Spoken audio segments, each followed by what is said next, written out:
Congratulations, guys. We have made it through Genesis and we are headed into Exodus, and that is so exciting. I hope you have stuck with me. I hope you've stuck with the commitment that you've made to yourself. Genesis is a long book. I mean, it's 50 chapters long, and we just got through it in less than a month, and let's keep it up. So I'm excited to start Exodus to see what God has in store for us, using Moses as the example and as the next big character that we're going to be looking at, that we're going to be studying. And really, chapter 50, verse 20 sums up Joseph.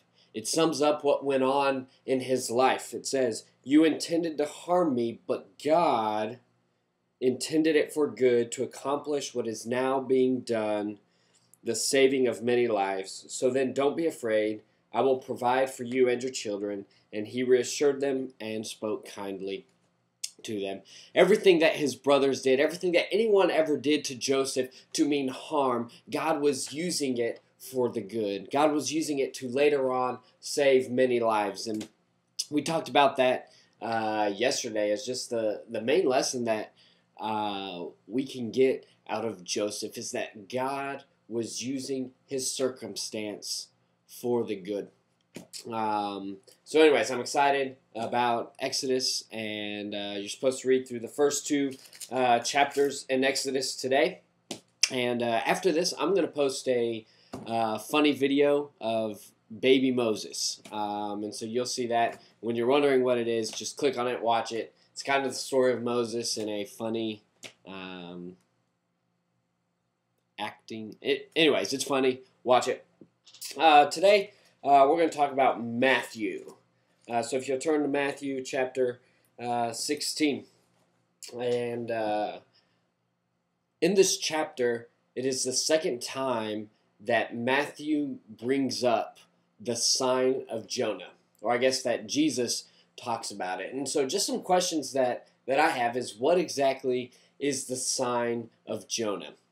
What are the connections between Jonah the prophet, the one that had to go to Nineveh, the one that was swallowed by the big fish, and Jesus here? Why does he bring it up twice with the Pharisees and the Sadducees? And I want you guys to question that. I want you to look at it and post your answer. Tell me what you think. It's something I'm still going through and trying to figure out, and so I don't want to talk about that much because really I need to do some more on figuring what that means. Today I want to talk about the yeast of the Pharisees and the Sadducees. Jesus has just, he's fed the 5,000, he's fed the 4,000, right? And how did he feed them mainly? Using bread. And in bread there is yeast. Most of the bread that we're going to eat has yeast in it. And here that this has just happened, and they go on this boat to leave, and I don't remember where they were going, but they crossed the lake, and they forgot the bread, and they said, "Oh man, I can't believe we forgot the bread." And Jesus is saying, be careful, be on your guard against the yeast of the Pharisees and the Sadducees. And they're saying, is he saying this because we didn't bring any bread? Really, all Jesus was saying is be on your best guard against the teachings of the Pharisees and the Sadducees. Why did they have to be on their guard against their teaching? Was their teaching wrong? In order for them to know that their Pharisees' teaching was wrong or right, they would have had to know what was the correct teaching. They would have had to know what was right.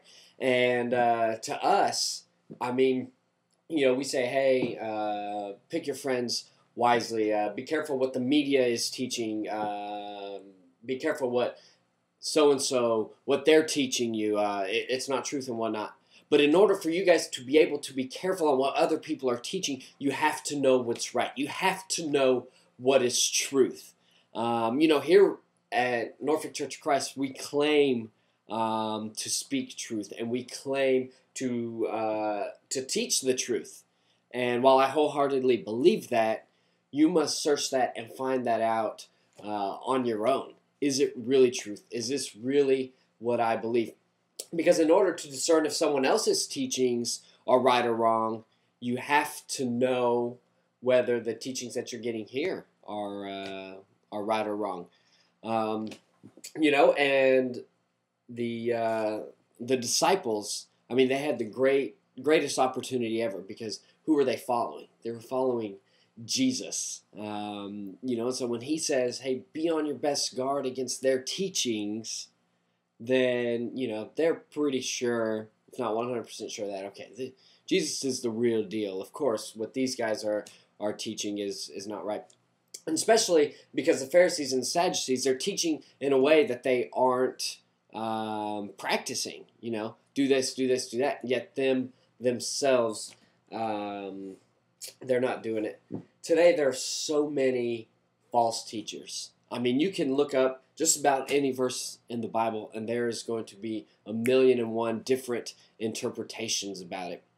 And we have to know what is truth and what God is really trying to say through this verse or through this passage. And once you look in Paul's letters, he often talks about be on your guard against false teachers. That's something that we have to look for. That's something we have to look out for. And it takes a great deal of thought, a great deal of what's the word I'm looking for activeness.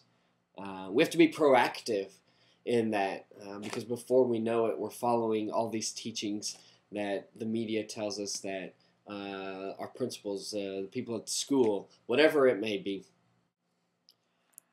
So I want you guys to discern the different teachings in your life and ask God to reveal to you what is truth and what is right. And I pray that you guys seek and that you guys find it and that you follow it. And if some of you guys are following the wrong teachings, if some of you guys are living out the wrong teachings, I pray that God can use me, God can use the youth ministry, God can use this church to bring you guys back. And guys, we serve such a great and amazing God, one who wants the best for us, one who wants us to know the truth. In Colossians, and I'm going to talk about this some tonight, but it says, God was pleased to have the fullness of Him dwell in Christ. God's pleased to have the fullness of Him dwell in us, and part of that is correct teachings. Part of that is correct living. And so, anyways, I hope to see you guys tonight. I love you. Be good at school and be holy. All right. Love you.